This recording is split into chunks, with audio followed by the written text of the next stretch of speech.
Guten Tag. I would like to talk about Dragon Ball and why Dragon Ball, even today, still holds up as one of my all-time favourite anime, despite it not being the best. Okay,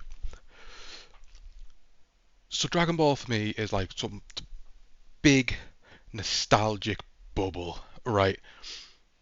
When I sit down and I watch Dragon Ball, I watch Dragon Ball clips, whatever it is, I get this kind of a blast to the past of sitting down when I was a child in front of the TV watching Cartoon Network or Fox Kids or Toonami and watching Dragon Ball Z. Dragon Ball Z was my first exposure to any anime, and it was my first exposure to Dragon Ball. Um, I'd never seen the original Dragon Ball, and I don't believe GT was out at that point either. Um, but I loved watching that so much as a kid. Who didn't? It was just about big units of men just scrapping, transforming, and just screaming, I guess. There's a lot of screaming. Um, but it was so much fun to watch, and you go outside and you play with your mates, and you start being Dragon Ball characters and all of this, and it was so much fun to watch as a kid. And I don't have that with basically any other series really. Um, not any really, not any games, not any TV shows or films or anything like that. I kind of that was later in life. Um, so Dragon Ball is like the first big thing for me. Because I remember standing. My parents wanted to watch something, and I remember standing outside of one of my other friends' houses. We weren't allowed in his house, and so he would put Dragon Ball on for us, and me and one of my other mates would stand at the window just watching through through the window to the TV, and we would just watch Dragon Ball when it was on Cartoon Network, and it was fantastic. And those memories are so cool to me. Um, but I wanted to talk about why Dragon Ball, while it does hold that nostalgic value, and while it is still one of my favourite animes of all time, it's not quite as good as modern ones. Or not even modern ones really. So the main comparison I do at the minute is Dragon Ball to Naruto. Obvious, a correlation between those two. They're fairly similar in how they go about things. There's fights, there's transformations. There's a whole thing. But the thing that Naruto does better is a lot. Like the characters are more fleshed out. All the male characters are all fleshed out. The female ones not so much. The story writing is fantastic. It gets a bit off the rails at the end, I'll grant you, but overall, it's so good and it's so much fun. Um, the music for Naruto and Naruto Shippuden is so good. It's so good, absolutely incredible. Um, the only thing it doesn't really do as good are the transformations and the fights. But then I would argue that Dragon Ball fights and transformations are kind of the peak. That is what the show was about. It is everything the show was about. It was about getting stronger, powering up, eventually transforming, fighting, winning. That's I have saved you a lot of time if you don't want to watch Dragon Ball. That's the synopsis. You fight, you lose, you train, you get stronger, you transform, you win. But only if your name's Goku or Gohan. That's it. That's the entire thing. But it's still great. It's still one of my all-time favorite shows. Period. Not just anime. One of my all-time favorite medias anyway, because the games were incredible, especially back in like PS2 and PS3 era. So, okay, let's talk about. Let's go from Dragon Ball, right? And we'll cover a couple of things. So the initial scenes where you meet Goku, you're Bulma's rocking up, and she ends up shooting Goku, which is weird. But they hit it off, and it kind of goes on this cool adventure, and you eventually meet these other characters. You meet the turtle, you meet Roshi, you eventually meet Oolong, you meet Yamcha, you meet Pua, you meet Yajirobe, you meet eventually Kami. There's so many cool characters from base Dragon Ball that become iconic later. You meet Krillin. Come on, it's understandable that I'd forget Krillin. He was probably dead anyway. Um, but you meet so many iconic characters from this base Dragon Ball series that then carry over into Dragon Ball Z, and then Dragon Ball Super, probably GT as well. But honestly, I'm not gonna go out of GT. I don't care. I don't care. The only good thing to come out of GT was Super Saiyan 4. And that's it. That's it. I don't care. It's trash. It's trash. It is what it is. Um, but back to OG Dragon Ball. A lot of people have a lot of difficulty with it, right? Because it is very childish, and it stays childish for quite a while. You start out on this initial hunt for the Dragon Balls. You've got Emperor Pilaf and dealing with all of those guys. And I mean, the first wish in all of Dragon Ball is wishing for underwear, which Oolong gets. They just fall on his head. It's weird. It's very weird. It's also very sexual. I don't know. It's odd. It is odd.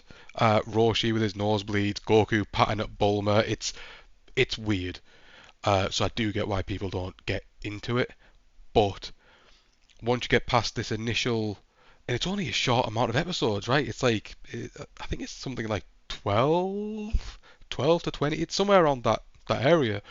Um, you get past that, and then you start getting into the training arc for the tournament, the first tournament of power. Um, no, I think it's not even tournament of power at that point. It's just the tournament. Um, it's it's a Budokai, regardless.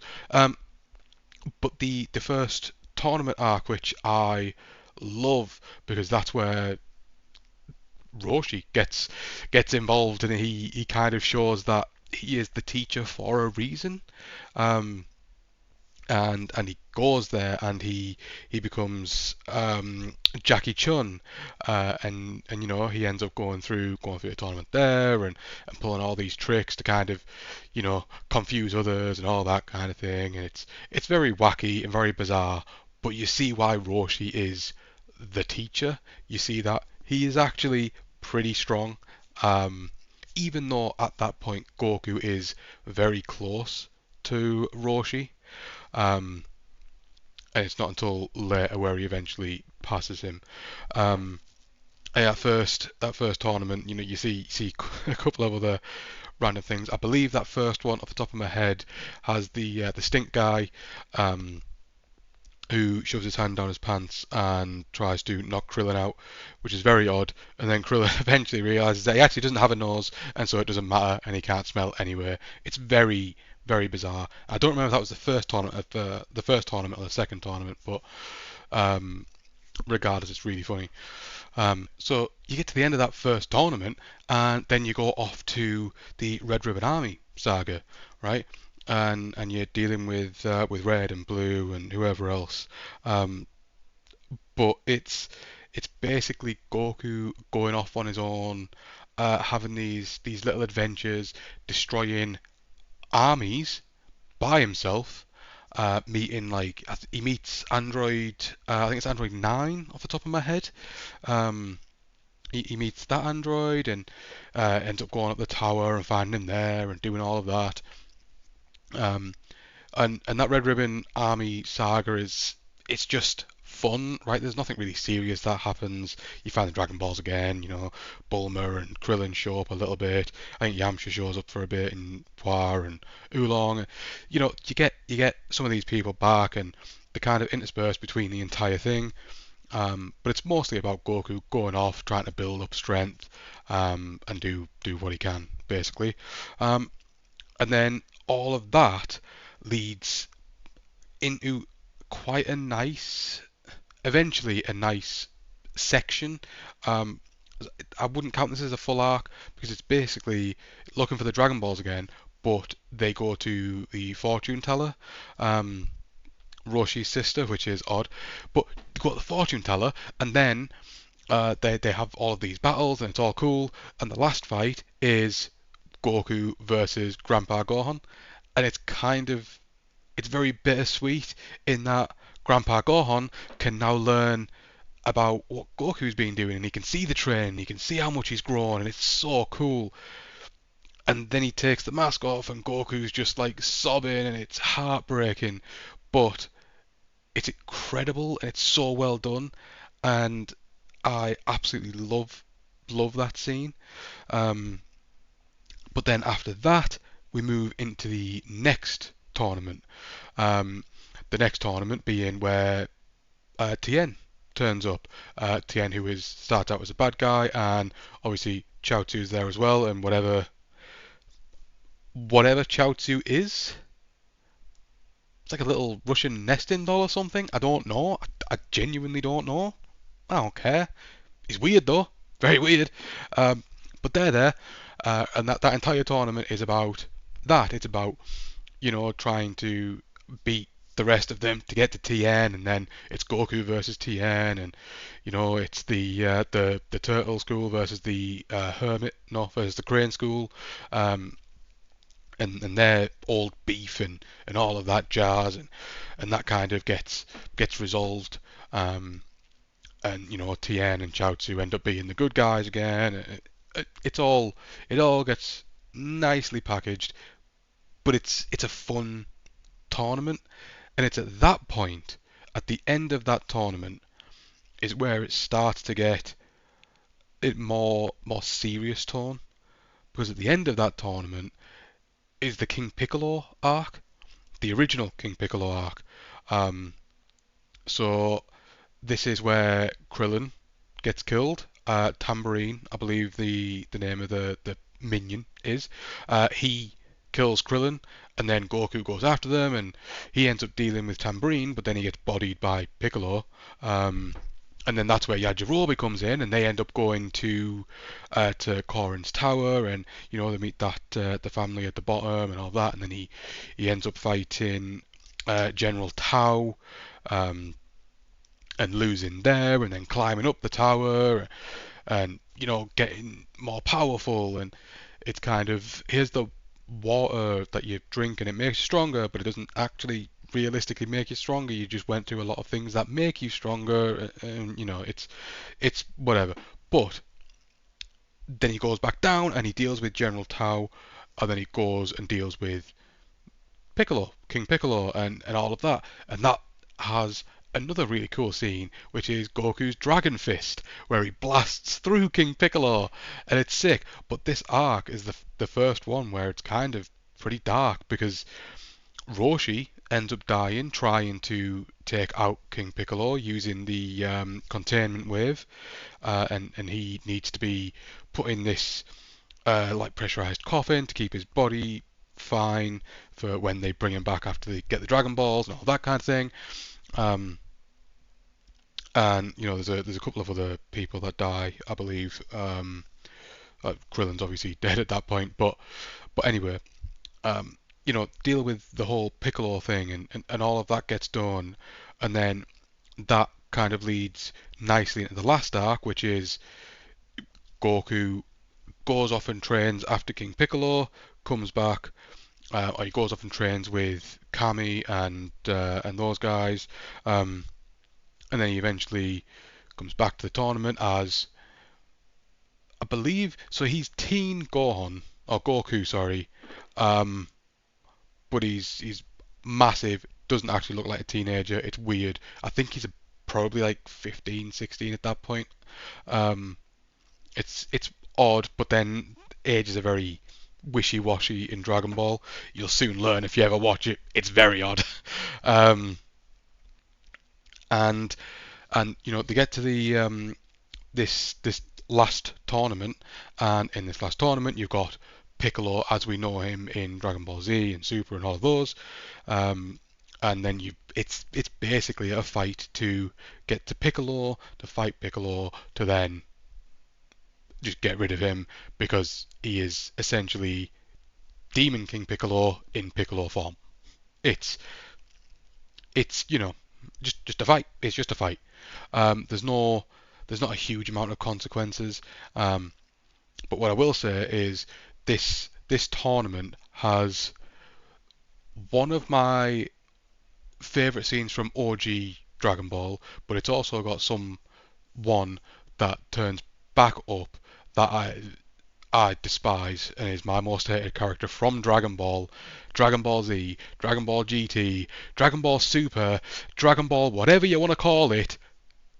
We'll get there. Anyway, one of my favourite scenes is where Goku takes off the weighted clothes and starts like flying all over the place, and Tien's like, well, well, this is it, boys. We're done. May as well leave now because I'm about to get bodied. And you know what he does? He tries to splitting off into four different people, and Goku's like, I know what you're doing. You're making yourself weaker, and you're about to get fucked. And he does. He does. And he ends up, dealing with that. And then he ends up dealing with King Piccolo or normal Piccolo. It's Junior.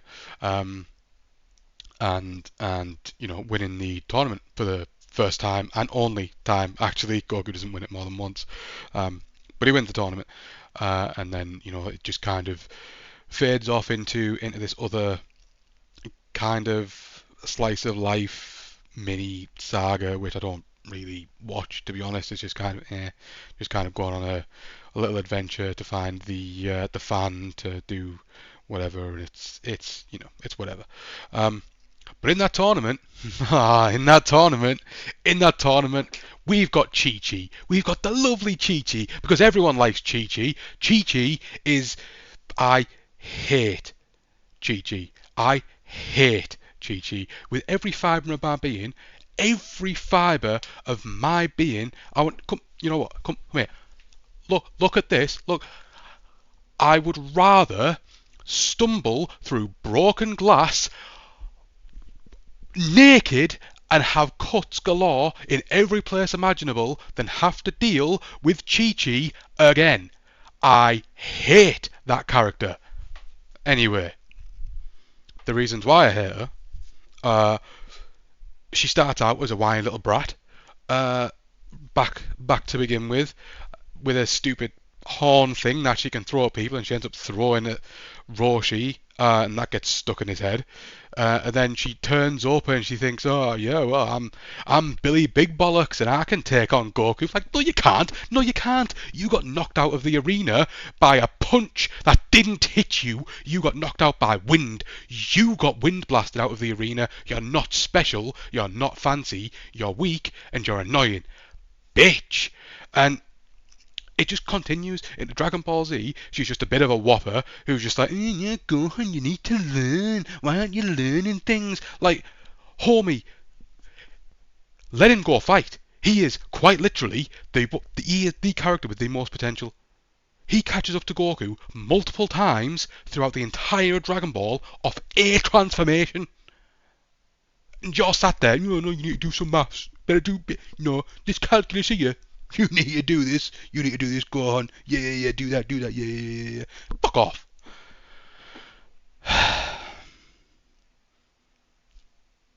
Anyway, we get into Dragon Ball Z. After all of base Dragon Ball, and things take a very dark turn very fast, right? You've got Raditz rocking up and trying to take Gohan and wanting to destroy the planet, and that's Goku's brother, and he expects Goku to help, and that's not really how it goes. And then you get onto the Snake Way stuff, which is a bit odd. It's not really there properly in the manga, but it is in the anime. It's a bit more detailed. And then you get into King Kai's planet and do all the training there, learning Kaioken, Spirit Bomb, all that kind of thing. Then you get back to Earth, where the Saiyan saga properly gets going with Nappa and Vegeta. Goku turning up to save everyone at the last second, kind of a trademark. Well done. Using Kaioken to stop Nappa and just absolutely blasts him away. That's a great scene. And then the fight with Vegeta as well, another fantastic scene. Technically, I don't think Goku wins that. Goku, listen, Right? It takes Goku, it takes Gohan, it takes Krillin, it takes Yajirobe, all to actually beat Vegeta, and Vegeta, he crawls away, like he's sort of beaten, but not really. Um, I I would argue that Vegeta had that unless the others didn't get involved. But then Vegeta also had the Uzaru form, so it's like, yeah, you know, potato potato kind of thing. Um, but that arc then leads into the Namek arc, where a whole boatload of things happen, and Goku trains at like 100 times gravity, and everyone thinks he's a Super Saiyan, but he's not actually a Super Saiyan yet, and he turns up and he ends up just embarrassing the Ginyu Force in its entirety, including Captain Ginyu. And then, he gets to the actual Frieza fight, and he turns up again, kind of last minute. That's 3 times because he turns up last minute in the Ginyu Force as well as Frieza. Sort it out, man. Sort it. Just get a watch. Just get a watch. It's not that hard. Um, but he gets there. He ends up fighting Frieza, and everyone thinks that he's still a Super Saiyan, but he's not. He's not a Super Saiyan, not yet. And that whole fight rages on, and the whole mess. And then eventually, they think they've won with the Spirit Bomb, but the Spirit Bomb's not actually that good, realistically. And so they didn't actually win at all, just kind of cut a bit of Frieza's tail off and left him with like one eye closed. It's not really that big a deal. And then Frieza, kills Krillin again, that's two. And Goku gets pissed, and this is the first transformation. The music, incredible. The animation, even like back then, phenomenal. It's so cool. Nowadays, the original doesn't look great, but remastered looks great. But the music, the animation, just the visuals of it, this angry man, bright blonde, spiky hair, like he's gonna do you in. It just looks so cool. It's so cool. And then it is so blatantly obvious just how much stronger Goku is as a Super Saiyan compared to Frieza. That there isn't. It's not close. It's not a close fight anymore. Like Goku is infinitely stronger. Um, by the end of it, offering him energy just to try and survive, and then Frieza's just like, nah, screw you, and then he just ends up getting blasted anyway. And we think he died, but he didn't actually die. And then he rushes to escape, and we don't see this until later, but he actually manages to escape, and he ends up on Yardrat, where he learns the instant transmission technique, which well, he uses in a smart way maybe twice. Everything else, it's like, yeah, I can get somewhere quicker. It's basically his Uber. That's it. That's all it is. He just uses it as an Uber. It's odd. It's very weird. Um, Especially since he's supposed to be a fighting genius and he doesn't actually seem to think that much about it. Anyway, not important, I suppose. Um, but we get to the Android arc where we've got 17 and 18 turning up. We find out more about Trunks, and we've got Trunks' history going on, and in the alternate timeline, Trunks obviously being the other Super Saiyan that turns up to help deal with Frieza and King Cold and all of those. Um, and Goku eventually turns back up, and they have a little Super Saiyan show off. It's very cute. It's very adorable. Um, we find out about the heart disease that Goku's going to get, which is going to kill him, and Trunks brought the medicine back, and it's very, it's probably one of the better wrote sections, because it's like you're trying to take Goku out of action in a smart way as best you can.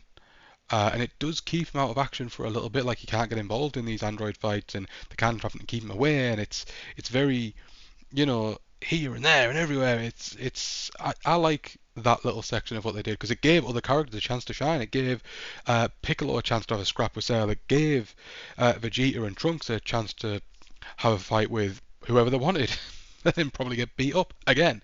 Um, it gave everyone a nice little moment of reprieve from the main character Goku, who was laid up in bed, just kind of almost dying.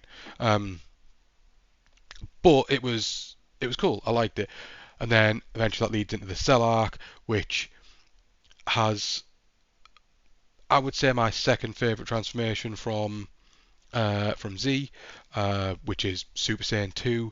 Obviously, you've got, you know, them going into the hyperbolic time chamber, training, getting a lot stronger, them coming out as Super Saiyans permanently because they've managed to find a way to stop their energy levels going down at least as much, and they can just stay constantly in Super Saiyan.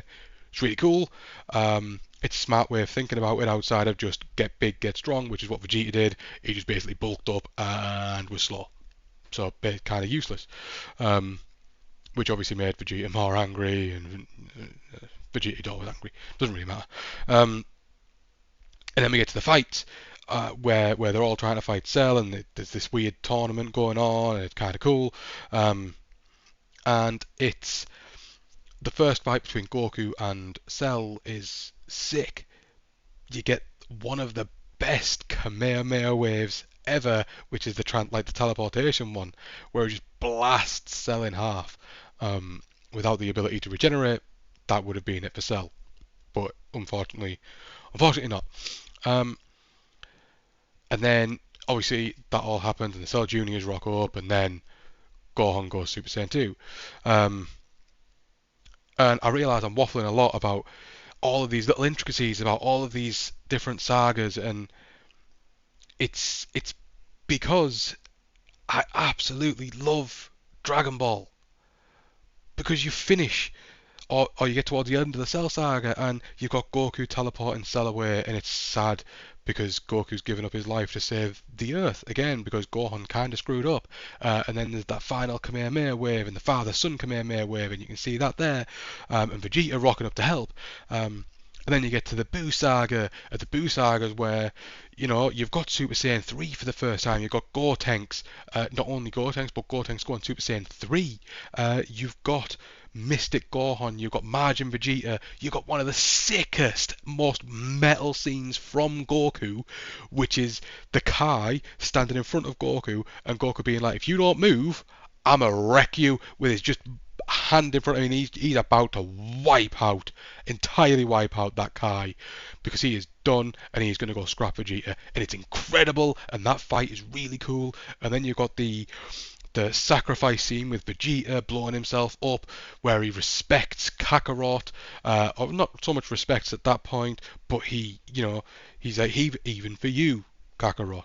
And then, you get to the final, where you get to Vegito a bit later on, and Vegito was always my favourite. I loved Vegito, and all of that kind of thing. And then you go off to the other, like the Kai's planet, and then you have Vegeta getting just absolutely battered by Buu, while Goku powers up the Spirit Bomb and then flings that.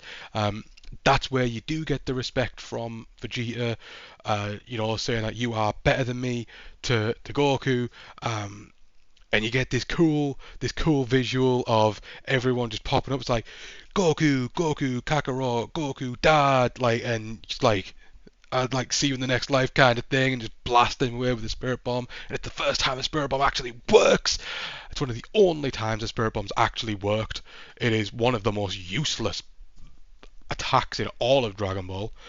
But then you get to Super, where you've got Super Saiyan God, you've got Super Saiyan Blue, you've got Super Saiyan Blue Kaioken, you've got Super Saiyan Blue Evolved. Then you've got Ultra Instinct, and then Ultra Instinct Mastered. And that's not even to mention all of these other characters that make an appearance. You've got Hit, you've got Jiren, even Dispo's kind of cool. You do have the Love universe, which is, oh, that is certainly a universe, and that they are certainly some scenes.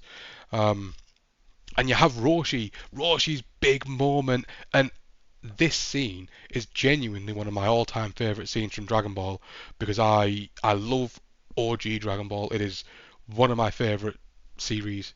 And seeing Roshi standing there talking to Goku and Krillin as though he's still their teacher, as though he still has something to teach them, eat well, train well, live well, it's so good. And how he talks about it's the most powerful Kamehameha, and while I don't think in terms of power scaling it is, I think in terms of refinement, I think Roshi's is the best Kamehameha wave, and not everyone agrees, and that's fine.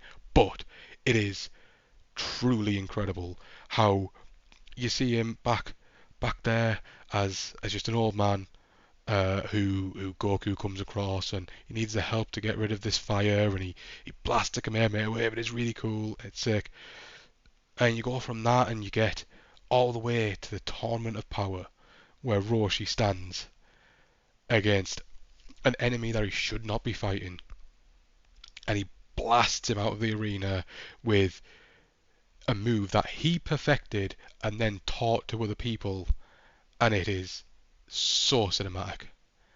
And then on top of all of that, you get the Ultra Instinct, the Master Ultra Instinct. You get team up between Goku and Frieza. You get so many cool moments, and that's not even talking about the manga, which I preferred some of the ways that it was done. Because while yes, we get what I think is the coolest Kamehameha wave, which is the one against Kefla, where he grinds up it with the ball ready and then blasts it and knocks her out of the arena. It's sick. It's so sick. I love it. Um, but in the manga, it's done with Gohan and Kefla eliminating each other, which kind of puts more emphasis on the fact that Gohan is incredibly strong at that point. He's not Ultra Instinct strong. I don't even know if he's Blue strong, but he is incredibly strong. Um, and you know, that fight with Kefla is cool in the manga. Um, and then you also get Roshi doing the tiniest bit of Ultra Instinct, which while I think is really really sick and really cool, and it's like, yeah, this old man, he still has a lot to teach. Um, He shouldn't have been against Jiren. Let's stop you right there, Chief. He should not have been able to dodge Jiren. Period. I don't care if he had Ultra Instinct or not. Nah. No world. Maybe against, like, I don't know, Dispo or something. Or Dispo's incredibly fast. Just someone else. You know? Just showing that this is how you do it. You know? You put your mind at ease and you do all that. And then again, that's not to mention the manga after the fact, where there's some cool things. I'm not a huge fan of where it goes, but it's kind of irrelevant. We might see that soon though. With there's a couple of updates coming out apparently this month for Dragon Ball. I think personally that we're getting the Xenoverse 3 announcement. Finally, it's been 10 years. Where is it? Um, and there's heavy rumours that Dragon Ball Super is being remade, and that might bring Daima into canon and Vegeta's Super Saiyan 3 and Goku's Super Saiyan 4, because right now it's not, and I will argue with anyone that says otherwise, because how could it be canon? Where is it fitting? If it was canon, Goku would have went Super Saiyan 4 against Beerus when he first meets him, and Vegeta would have went Super Saiyan 3 against Beerus when he slapped the shit out of Bulma. You know what I mean? It's not canon to me anyway. Um, And then on top of that, we've got the incredible games, and yes, the games do tell the same kind of story over and over and over and over and over again, and I have longed for a long time to have OG Dragon Ball as a game. Started out there, let me play through the entire thing from start to finish, and I know there's no transformations, I don't care, I want to play OG Dragon Ball, please! Um, but you've got the real OGs like the Budokai games, the Tenkaichi games. Then you've got the Budokai Tenkaichi games. Then you've got the Raging Blast game. Like there are so many good games. Xenoverse 1, Xenoverse 2. Um, I've seen a lot of Dragon Ball Z Kakarot played. I haven't played it. It didn't really interest me too much at the time. Um, and hopefully we've got Xenoverse 3 coming out, which I'm really excited for because I love Xenoverse 1 and 2. Um, but all of this, and this was a long rant, and I am truly sorry. All of this is to say that Dragon Ball is so good. It is incredible. And while it is still one of my favourite all-time anime and manga, I don't argue with people that say it's not that good. Because realistically, it's not. It's one of mine from nostalgia, but the writing's not that great. Toriyama forgets characters, forgets hair colour. Learn just vanishes, or not learn, launch, where I got learn from, launch just vanishes from the end of Dragon Ball. That gets rectified in Dragon Ball Z Kakarot, I believe. There's a little mission there that you can do, which kind of rectifies this, but it doesn't excuse this. You know what I mean? Like it still happened. Um, and then hair color changing randomly, and just people not being where they should be, and characters not acting like they should be. For instance, Goku suddenly becoming so incredibly, unbelievably stupid that he doesn't even realize he can meditate, or he doesn't know how to kiss his wife. There's weird things that happen in Dragon Ball that don't make sense. It's kind of odd, but it just kind of is what it is, right? At the end of the day, um, because I don't think I would change a whole lot from what it is now, at least not from Dragon Ball and Dragon Ball Z, because they shaped a lot of who I was as an adult in terms of the content that I liked, um, and they are truly incredible. And if there's anyone that's made it to the end of however long this video is, uh, and you've never seen Dragon Ball, I would recommend watching it genuinely, but I would go into it with a sense of this isn't going to be Naruto. This isn't going to be One Piece for some people. A lot of people rave over that. I haven't seen all of it yet. Um, this isn't going to be. A lot of people love Attack on Titan. It's alright. Like Demon Slayer, Jujutsu Kaisen. Uh, it's not going to be these well thought out, for the most part, anime and manga. It's just fun. It's just a sit down, switch your brain off, watch some people scrap for a bit, go do something else. That's all it is. And it's so good. It is junk food for the brain as an anime fan. And I just can't recommend it enough. Um, that is it for this. I do have plans on videos to upload next. This is a holder for what's to come. You're welcome for the suspense. Um, and whether they see it or not, I would genuinely like to thank. Of my last video, I had a message from one of my mates, Nathan, who said it looked like I was having fun, and it really showed. And I am so glad that it's showing, because I am. I am having fun. I am loving what I'm talking about, and I'm loving just talking about it to you, whether it makes sense or not. I'm loving doing it. Um, and then again I got a picture sent to me off my oldest friend, who I mentioned in the last video, Danny, and his dad Jeff, who sneakily, okay, if you've made it this far, Jeff, get the cheek, give me a shout out. Here's your shout out. Here's your little shout out, Jeff. You're welcome. You're welcome. You're welcome. But in all seriousness, it means the world that they, have subscribed, that they're liking the videos, that they're just showing support, because I really enjoy doing this. Um, so yeah, thank you to everyone that's commenting, that's liking, that's watching the videos. It means a lot, and I will try to get more videos out soon. I do have plans. Be in suspense. They are happening. It's just taking a little bit longer than I would like. Okay, there we go. Thank you for watching, and I will hopefully see you soon in the next video. Goodbye.